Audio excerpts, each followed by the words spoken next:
Good afternoon student.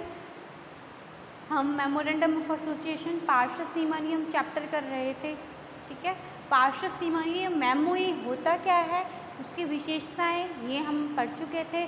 आज हम इसमें नेक्स्ट टॉपिक करेंगे contents of memorandum of association, यानी पार्षद सीमा नियम के तत्व क्या होते हैं, हम ये पढ़ेंगे। ठीक है, सीमा नियम की विषय वस्तु के बारे में पढ़ेंगे। Contents of memorandum of association means memorandum of association पार्षद सीमा नियम की विषय वस्तु, यानी कौन कौन से कंटेंट्स इसमें इंक्लूड होते हैं। ठीक है, फ्रेमिंग यानी जो बातें हमें कंसीडर करनी चाहिए while framing memorandum of association, यानी एमओए को फ्रेम करते हुए हमें किन किन बातों का ध्यान रखना चाहिए, ये चीज़ें हम कर चुके थे। अब है इसमें नया टॉपिक हमारा कि contents of memorandum of association, कि मेमोरेंडम ऑफ एसोसिएशन की विषय वस्तु क्या होती है, कौन कौन से इसमें क्लोज होते हैं। ठीक है, तो फर्स्ट इसमें अब हम करेंगे सीमा नियम की विषय वस्तु। ठीक है, ये आज हम टॉपिक करेंगे सीमा नियम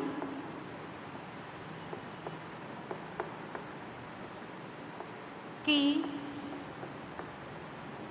विषय वस्तु। ठीक है, ये टॉपिक हम करेंगे। ठीक है, तो देखिए फर्स्ट जो इसमें टॉपिक है, ठीक है, यानी फर्स्ट जो क्लोज होता है, सारे क्लोज हम पहले एक बार देखेंगे और फिर one by one in close का हम क्या करेंगे, इनको पढ़ेंगे, इनका अध्ययन करेंगे। ठीक है, तो जो फर्स्ट है आपका मेमोरेंडम ऑफ एसोसिएशन में जो कंटेंट्स हैं, तो इसमें जो फर्स्ट इसका जो कंटेंट है दैट इज़, ठीक है, तो सबसे पहले कंटेंट्स ऑफ मेमोरेंडम में फर्स्ट आता है हमारा नेम क्लोज।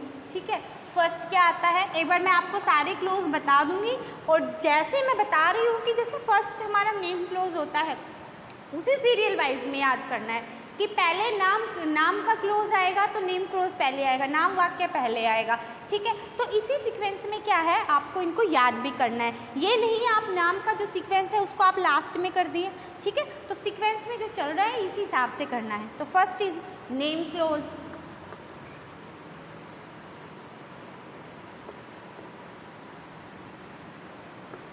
नाम वाक्य। ठीक है, ये हमारा फर्स्ट क्लोज है, नाम वाक्य। सेकंड जो क्लोज है दैट इज रजिस्टर्ड ऑफिस। ठीक है, यानी नाम क्लास में कंपनी का नाम वो होगा, वो नेम क्लोज में आएगा, नाम वाक्य आएगा। सेकंड जो इसमें क्लोज होता है दैट इज रजिस्टर्ड ऑफिस। ठीक है, ऑफिस क्लोज जिसको बोल सकते हैं। ठीक है, रजिस्टर्ड ऑफिस या प्लेस क्लोज।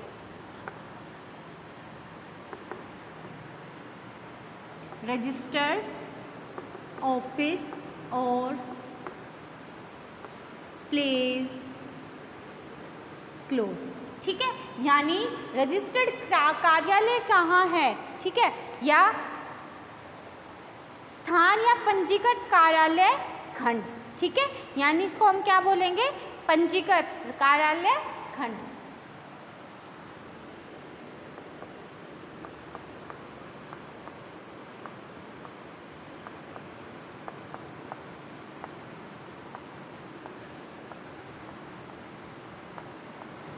ठीक है, थर्ड है, फर्स्ट नेम क्लोज हो गया, सेकंड हमारा रजिस्टर्ड क्लोज हो गया, थर्ड रहेगा इसमें ऑब्जेक्ट क्लोज।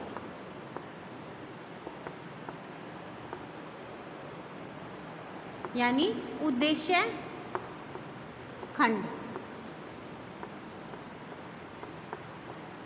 ठीक है, यानी कंपनी का क्या उद्देश्य होगा, ये क्लोज होगा। उसके बाद आएगा इसमें कि लायबिलिटी क्लोज,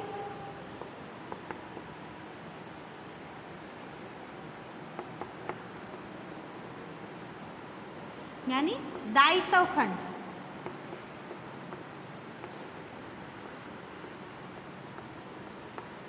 ठीक है, फिर दायित्व खंड के बाद जो नेक्स्ट है इसमें वो होगा कैपिटल क्लोज।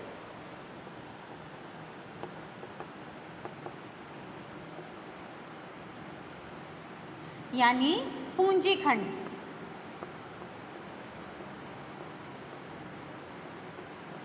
ठीक बाद, यानी नेम क्लोज कंपनी का नाम क्या है, ठीक है, कैपिटल क्लोज है इसमें, कैपिटल क्लोज के बाद आएगा सब्सक्राइबर क्लोज।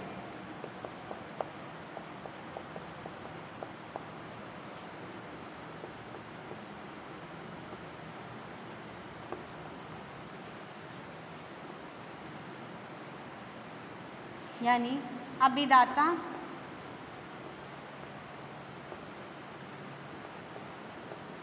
खंड, ठीक है। फिर है लास्ट है हमारा नॉमिनी क्लोज, ठीक है। नॉमिनी में आएगा हमारा नामांकित खंड,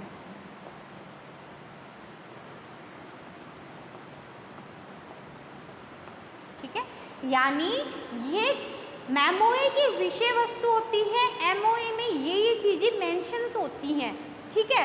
क्या होता है नेम क्लोज, इसमें कंपनी का नाम होगा, इसको हम डीपली पढ़ेंगे उस हिसाब से अब, ठीक है, कि नेम क्लोज में क्या क्या कंडीशंस होती है जिनको फुलफिल करना जरूरी होता है, ठीक है। उसके बाद आता है रजिस्टर्ड ऑफिस, सेकंड है हमारा क्लोज, इसमें रजिस्टर्ड ऑफिस और प्लेस क्लोज, यानी जहाँ से कंपनी का रजिस्ट्रेशन ऑफिस कहाँ है, जहाँ से कंपनी पर मेनली कंट्रोल होता है वो होता है रजिस्टर्ड ऑफिस, ठीक है। थर्ड है जो क्लोज हमारा ऑब्जेक्ट क्लोज, उद्देश्य खंड, यानी कंपनी किस लिए बनाई जा रही है, कंपनी का क्या पर्पस है, उसके बारे में होगा कि कंपनी के ये उद्देश्य हो सकते हैं, एक से ज़्यादा भी उद्देश्य हो सकते हैं, उसके बारे में होगा। फोर्थ जो हमारा है close, that is liability close, दायित्व खंड, यानी हमारे जो कंपनी का दायित्व कैसे होगा, जो हमारे कंपनी के शेयर होल्डर्स हैं, कंपनी के मेंबर्स हैं, उनका दायित्व कैसा है, उनकी लाइबिलिटी कैसी है, उसके बारे में देखा होगा। फिर आता है कैपिटल क्लोज, पूंजी खंड, कि कंपनी में कैसी पूंजी आ रही है, कंपनी में अगर भाई कंपनी प्राइवेट कंपनी है तो हम कैपिटल सब्सक्रिप्शन कर ही नहीं सकते, तो कैपिटल जो होगा जो प्राइवेट प्लेसमेंट से, ठीक है, जो हम कैपिटल लेके आएंगे, ओनर की क्या कैपिटल होगी तो उसके बारे में होगा, उसका मेंशन होता है।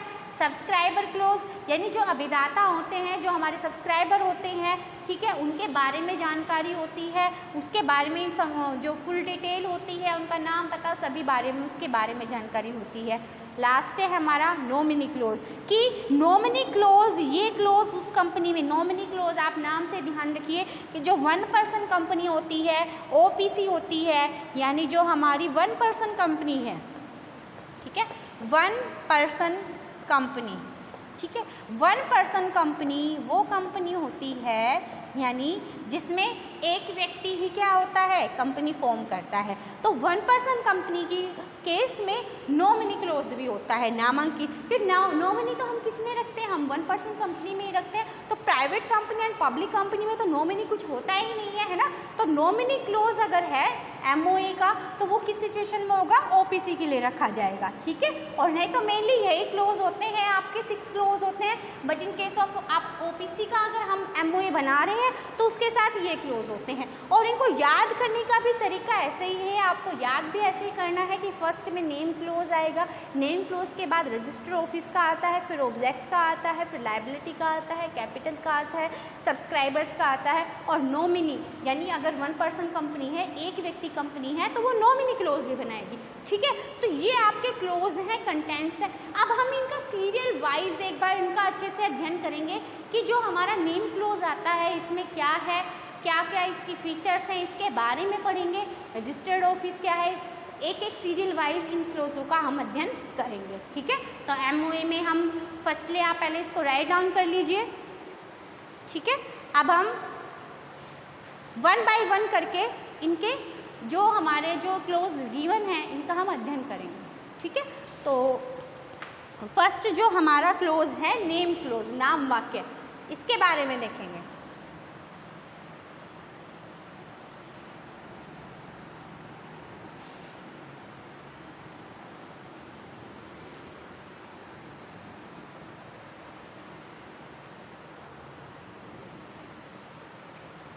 देखिए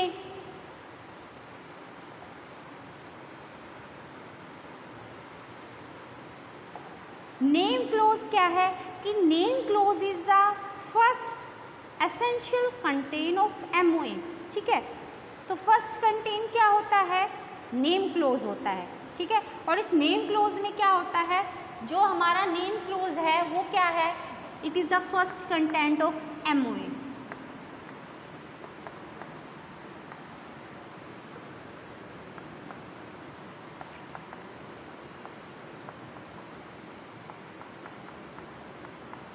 ठीक है, MOA का ये क्या है, फर्स्ट कंटेंट है, नेम क्लोज, नाम वाक्य है, ठीक है। पहला क्या है, ये पहला जो हमारा MOA है इसका फर्स्ट कंटेंट है, नाम खंड है, जिसको हम बोलते हैं नाम वाक्य, ठीक है।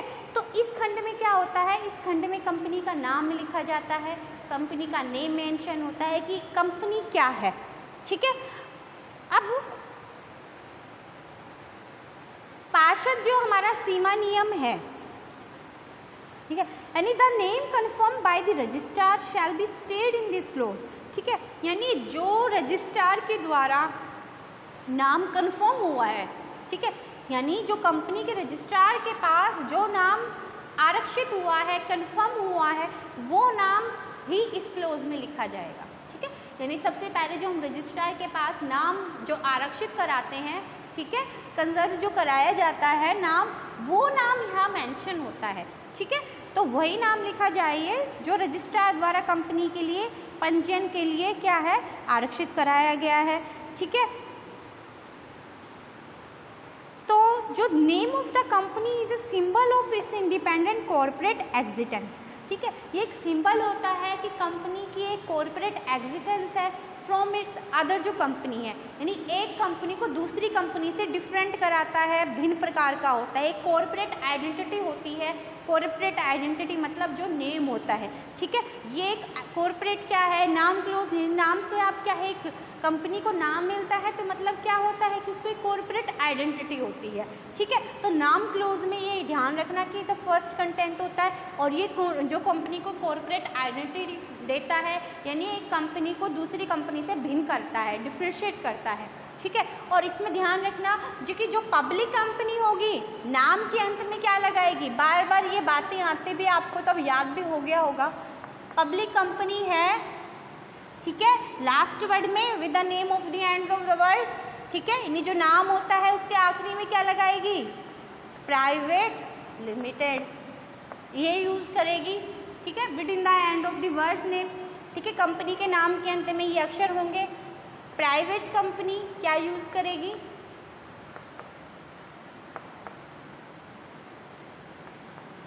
Private company sorry public company limited शब्द का यूज़ करेगी, एंड जो प्राइवेट कंपनी है दैट क्या यूज़ करेगी, प्राइवेट लिमिटेड।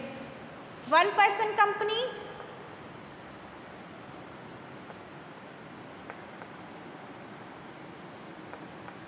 OPC, ठीक है, ये यूज़ करेगी। नेम क्लोज में आप फर्स्टली क्या लिखेंगे, तो फर्स्ट कंटेंट होता है कॉर्पोरेट आइडेंटिटी मिलती है, ठीक है, और नाम के अंत में इन शब्दों का प्रयोग करना है, ठीक है। तो ये नेम क्लोज में लिखा जाएगा।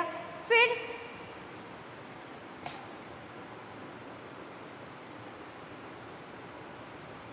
प्राइवेट शब्द का हो गया। अगर कोई सेक्शन 8 कंपनी है, चैरिटेबल कंपनी है, तो मैंने आपको पहले भी बताया है कि चाहे चैरिटेबल कंपनी हो, सेक्शन 8 कंपनी हो,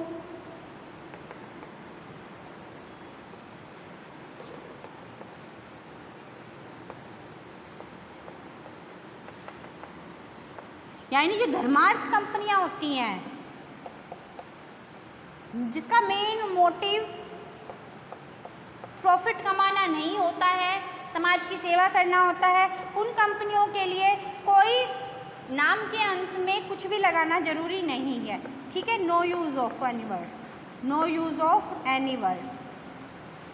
वो जैसी कंपनी है, जैसे राम लिमिटेड है, राम नाम की कंपनी है तो राम कंपनी ही लिखा जाएगा, उसके साथ कुछ भी प्राइवेट या पब्लिक या OPC कुछ नहीं लगेगा। किस कंपनी के साथ, जो चैरिटेबल कंपनी होती है, सेक्शन 8 कंपनी जिसको धर्मार्थ कंपनी होती है, धर्मार्थ कंपनी वो कंपनी होती है जिसका मेन जो पर्पज़ होता है वो लाभ कमाना नहीं होता है, ठीक है। नॉन प्रॉफिट ऑर्गेनाइजेशंस होती है, उनका जो मुख्य उद्देश्य होता है समाज की सेवा करना होता है, ठीक है। तो वो कंपनी तो नाम के साथ ये करेगी, ठीक है। तो ये नाम नेम क्लोज में था। अब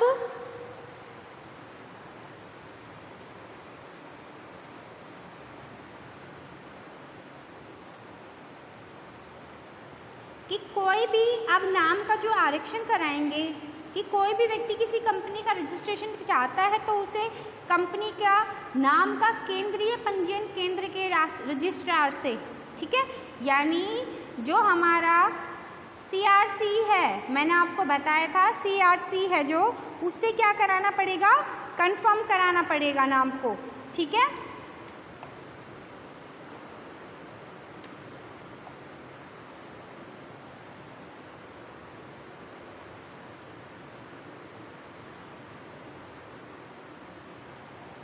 यानी अब प्रोसीजर होगा कि क्या प्रोसीजर होता है नाम का आरक्षण कराने का। तो फर्स्ट ऑफ ऑल जो CRC होता है, ठीक है, यानी जो हमारा सेंट्रल रजिस्ट्रेशन सेंटर होता है, सेंट्रल रजिस्ट्रेशन सेंटर, ठीक है, मैंने आपको इसके बारे में पहले से बताया जाता है कि जिसको CRC बोलते हैं।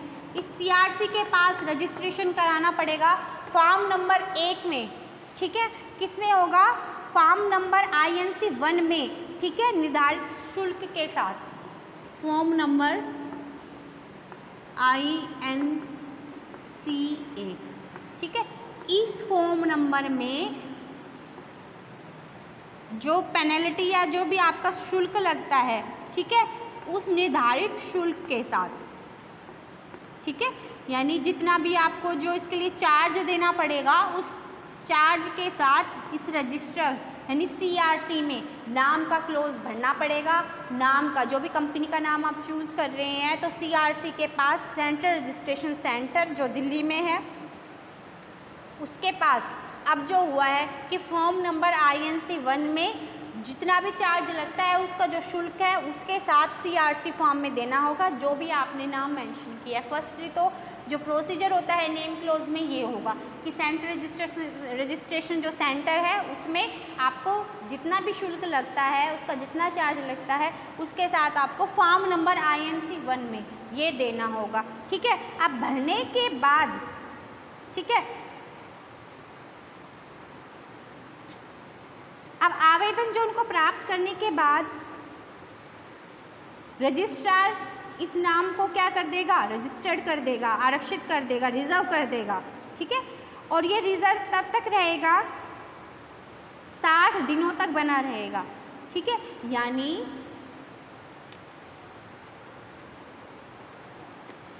आपने एक बार जो CRC है सेंट्रल रजिस्ट्रेशन सेंटर है इस पर आवेदन कर दिया, प्रमोटर ने कर दिया, प्रमोटर ने इस फॉर्म में ले जाके जितना भी शुल्क लगता है वो शुल्क देकर, यानी जितनी भी फीस लगती है, चार्ज भी बोल सकते हैं, फीस भी बोल सकते हैं, ठीक है, जितनी भी फीस लगती है रजिस्ट्रार को दे दी, ठीक है, और आवेदन कर दिया, ठीक है। अब आवेदन करने के बाद जो उसको नाम रखने का जो हक होता है वो 60 दिन का मिलता है, 60 डेज।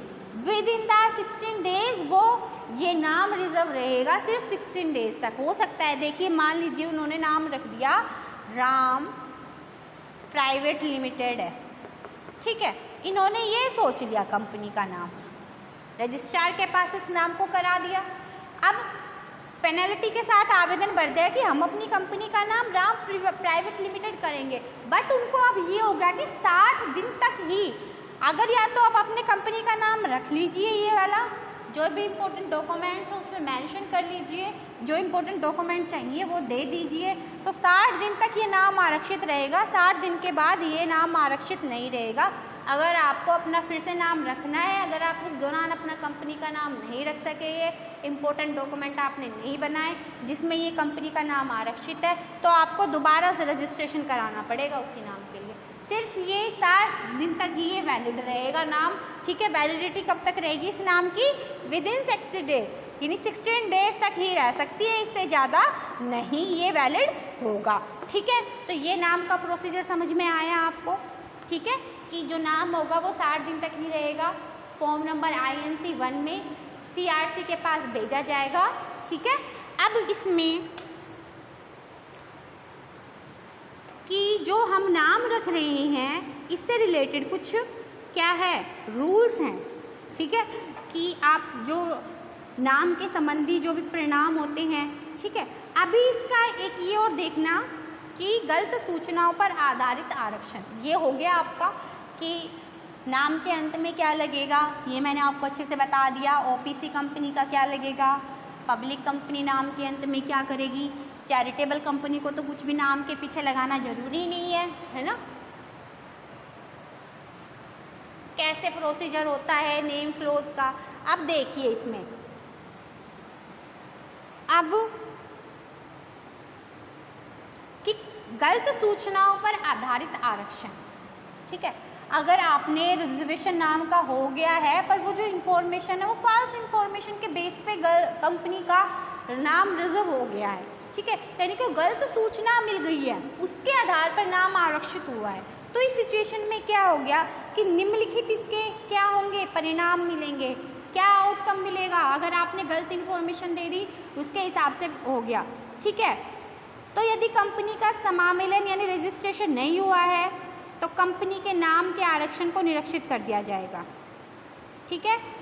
यानी अगर कंपनी का रजिस्ट्रेशन नहीं हुआ है, अगर देखो आपने कंपनी का जो नाम आपने चूज कर लिया पर गलत इन्फॉर्मेशन पे आपने गलत कर दिया, तो क्या इफेक्ट्स होंगे, इफेक्ट्स ऑफ रॉन्ग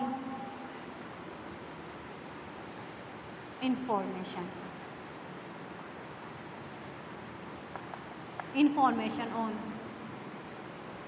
नेम, ठीक है। नाम के संबंध में जो भी रॉन्ग इन्फॉर्मेशन मिली है उससे क्या इफेक्ट्स मिलेंगे, क्या प्रभाव होंगे, ठीक है। तो फर्स्ट तो ये हो गया कि अगर आपने कंपनी का रजिस्ट्रेशन करा लिया है तो आपका जो रजिस्ट्रेशन है वो निरस्त हो जाएगा, ठीक है। आपका रजिस्ट्रेशन क्या हो जाएगा, निरस्त कर दिया जाएगा, ठीक है। तो सॉरी, कंपनी का अगर रजिस्ट्रेशन नहीं हुआ है, ठीक है, कंपनी का रजिस्ट्रेशन अगर नहीं हुआ है तो फर्स्ट इसमें जो मिलेगा आपको, कंपनी का रजिस्ट्रेशन नहीं है, कंपनी इज नॉट रजिस्टर्ड, तो उस केस में क्या हो जाएगा, जो आपका नाम नेम क्लोज हुआ है यानी जो नाम है कंपनी का जो डिफाइन हुआ है यानी जो आरक्षित यानी जो रिजर्व हुआ है वो कैंसल्ड हो जाएगा, निरस्त हो जाएगा, ठीक है। निरस्त का मतलब होता है कैंसिल हो जाना, अगर नहीं हुआ है कंपनी का रजिस्ट्रेशन, ठीक है। और जो आवेदन करता है यानी जिसने एप्लीकेशन दी है, मतलब प्रोमोटर ने दी है, उसको क्या मिलेगा, 1 लाख तक का उसको पेनल्टी लगेगी, जुर्माना लगेगा, ठीक है। नाम के बराबर में अगर गलत कर दिया, रजिस्ट्रेशन नहीं हुआ तो नाम का क्लोज कैंसिल हो जाएगा, 1 लाख तक का जुर्माना लगेगा, ठीक है। अब अगर कंपनी का रजिस्ट्रेशन हो चुका है यानी कंपनी इनकॉर्पोरेटेड हो गई, रजिस्टर्ड हो गई है, तो ना होने की दशा में है, कंपनी इज नॉट रजिस्टर्ड। अगर कंपनी क्या हो गई है, कंपनी रजिस्टर्ड हो गई है, company is registered, company registered हो गई है, तो उस सिचुएशन में क्या होगा, तो सबसे पहले या तो एक जनरल रिसोल्यूशन में विद इन 3 मंथ्स, ठीक है, यानी 3 माह के अंदर, यानी विद इन 3 मंथ्स, 3 माह के भीतर एक जनरल रिसोल्यूशन,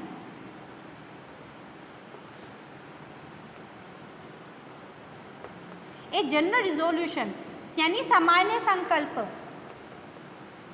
पारित किया जाएगा, यानी एक जनरल रिजोल्यूशन पारित किया जाएगा, जीआर जनरल रिजोल्यूशन पारित किया जाएगा। और उस जनरल रिजोल्यूशन में ये होगा कि कंपनी का नाम है जो वो क्या करे, कंपनी का जो नाम है वो क्या कर दे, परिवर्तन कर दे, चेंजमेंट कर दे, यानी 3 माह के अंदर अगर रजिस्टर्ड हो गया तो पहले तो होगा कि 3 माह के अंदर क्या करे, चेंज कर दे कंपनी के नाम में, उससे रिलेटेड एक संकल्प पारित होगा, ठीक है, कि चेंज इन कंपनी नेम, वो संकल्प किससे रिलेटेड होगा कि कंपनी का नाम बदल दीजिए, ठीक है, कि कंपनी का क्या कर दीजिए, नाम बदल दीजिए। जब कंपनी रजिस्टर्ड होगी उस फेस में, ठीक है। सेकंड क्या सॉल्यूशन होता है कि कंपनी के रजिस्टर में से कंपनी का नाम हटाना, ठीक है, यानी कंपनी का जो रजिस्टर है उसमें से कंपनी का नाम हटा देना। सेकंड ये ऑप्शन होता है।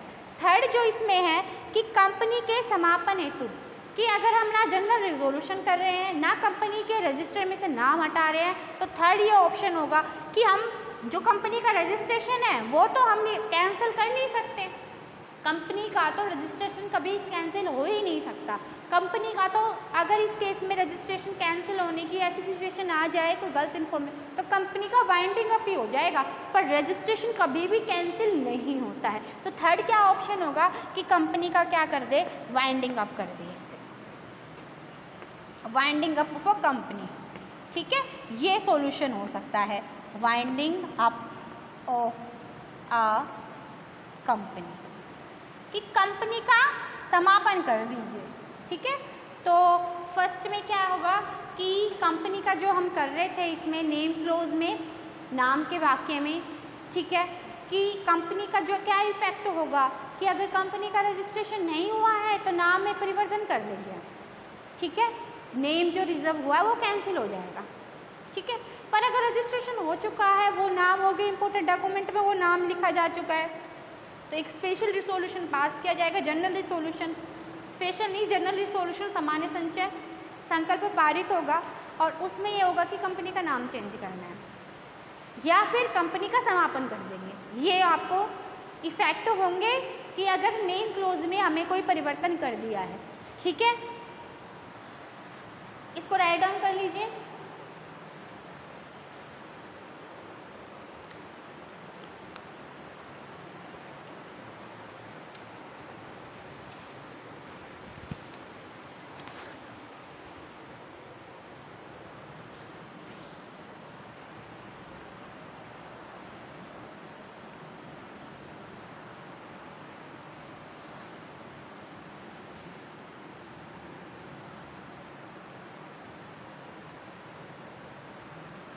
अब हम करेंगे रूल्स रिगार्डिंग नेम, ठीक है, कि क्या रूल्स होते हैं जो हम एमओए बनाते हैं, इसके नेम क्लोज में क्या रूल्स होने चाहिए, ठीक है।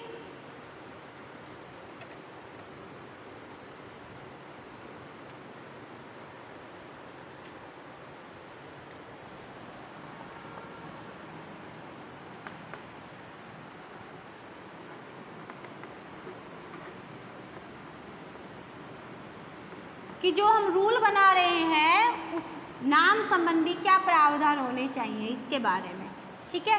फर्स्ट जो है इसमें कि समरूप या एक ही नाम या किसी रिजेंबलिंग नाम नहीं होना चाहिए। फर्स्ट इसमें क्या है कि आइडेंटिकल नेम नहीं होना चाहिए कंपनी का, ठीक है।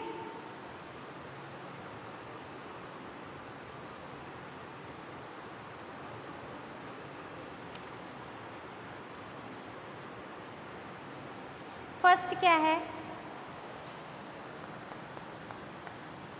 या तो समरूप यानी जिसको आइडेंटिकल बोलते हैं, ठीक है, या रिजेंबलिंग नेम, ठीक है, ये नहीं होने चाहिए। यानी कंपनी जैसा, यानी जो हमने नाम हमारी कंपनी का लिखा है रखा है ऐसा किसी और कंपनी का नहीं होना चाहिए, आइडेंटिकल नहीं होना चाहिए, रिजेंबलिंग नहीं होना चाहिए, एक जैसा नाम नहीं होना चाहिए।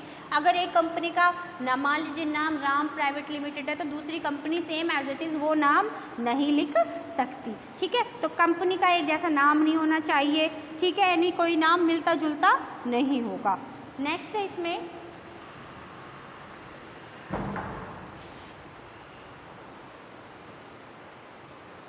कि नाम का उपयोग करना अपराध नहीं बनना, ठीक है, यानी आप कोई ऐसा यूज़ नहीं कर सकते जो हमारी नेशनल जो इंटरेस्ट है उसके लिए क्या हो, सही नहीं हो, देश के लिए अनुपयोगी हो, ठीक है, ऐसा आप नाम नहीं रख सकते हैं, ठीक है। तो अगर इस सिचुएशन में अगर आप कंपनी का नाम रख लेते हैं तो वो कंपनी का क्या कहलाया जाएगा, अपराध कहलाया जाएगा, ठीक है। तो इसमें जो भी आप नाम रख रहे हैं कंपनी का, वो ऐसा नाम नहीं होना चाहिए जो देश के लिए क्या हो, हित के विरुद्ध हो, ठीक है।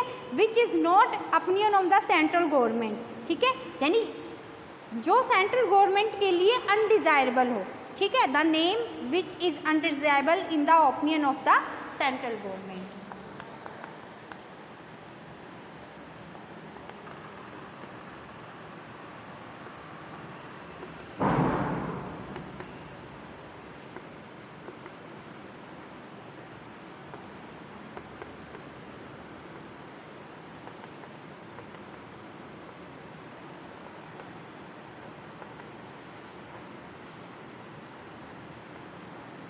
यानी सेंट्रल गवर्नमेंट यानी राष्ट्र के नाम में अगर आप ऐसा नाम नहीं कर सकते, ठीक है, जो सेंट्रल गवर्नमेंट यानी जो सरकार है उसके लिए क्या हो, अपराध हो, ठीक है, ऐसा नाम नहीं रख सकते, ठीक है। यदि उस नाम का उपयोग करने से प्रतीक और नाम यानी एम्बलम्स एंड नेम के प्रावधानों का उल्लंघन होता हो, ठीक है, और यदि किसी व्यक्ति ने वो नाम ले रखा हो, वो पंजीकृत ट्रेडमार्क का नाम है, तो आप वही नाम नहीं रख सकते हैं, ठीक है। अगर ट्रेडमार्क है उस नाम पे तो सबसे पहले जो उसका ओनर है उससे परमिशन लेनी होगी, ठीक है। अगर वो अनुमति दे तो उसके लिए आपको क्या हो, ट्रेड वेल जो आप जो ट्रेडमार्क्स के नाम वगैरह ये होते हैं कॉपीराइट से, तो इसमें क्या होता है, सबसे पहले जो उसका ओनर होता है उससे परमिशन लेनी पड़ती है।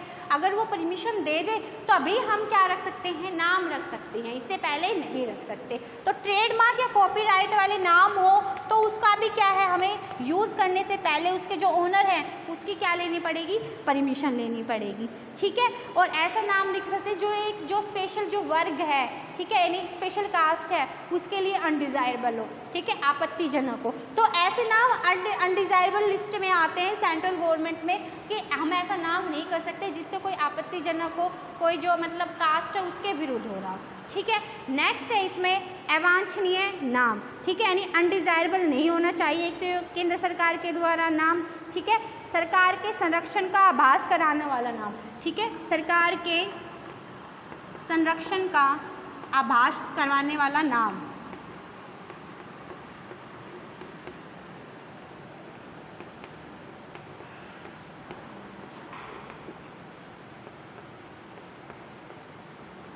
ये नाम नहीं होना चाहिए मेमोरेंडम ऑफ एसोसिएशन में, ठीक है। ऐसा नाम नहीं हो जिससे हमें ऐसा लग रहा हो कि सरकार ने क्या संरक्षण उस पर दे रखा है, ठीक है, यानी सरकार को संरक्षण प्राप्त है, सरकार का नाम है, ठीक है, ऐसा नाम हम नहीं रख सकते। लास्ट है प्रतिबंधित उपयोग वाले शब्दयुक्त नाम, ठीक है, यानी प्रतिबंधित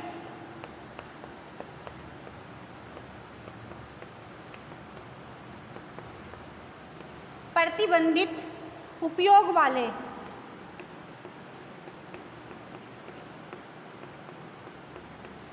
शब्दयुक्त नाम, यानी जिनके नाम प्रतिबंधित करे गए हैं, ठीक है, जिसपे प्रोहिबिशन दिया गया है, ऐसे नाम है जिस पर रोक लगा दी गई है, वो नाम भी हम क्या है इस्तेमाल नहीं करेंगे, ठीक है।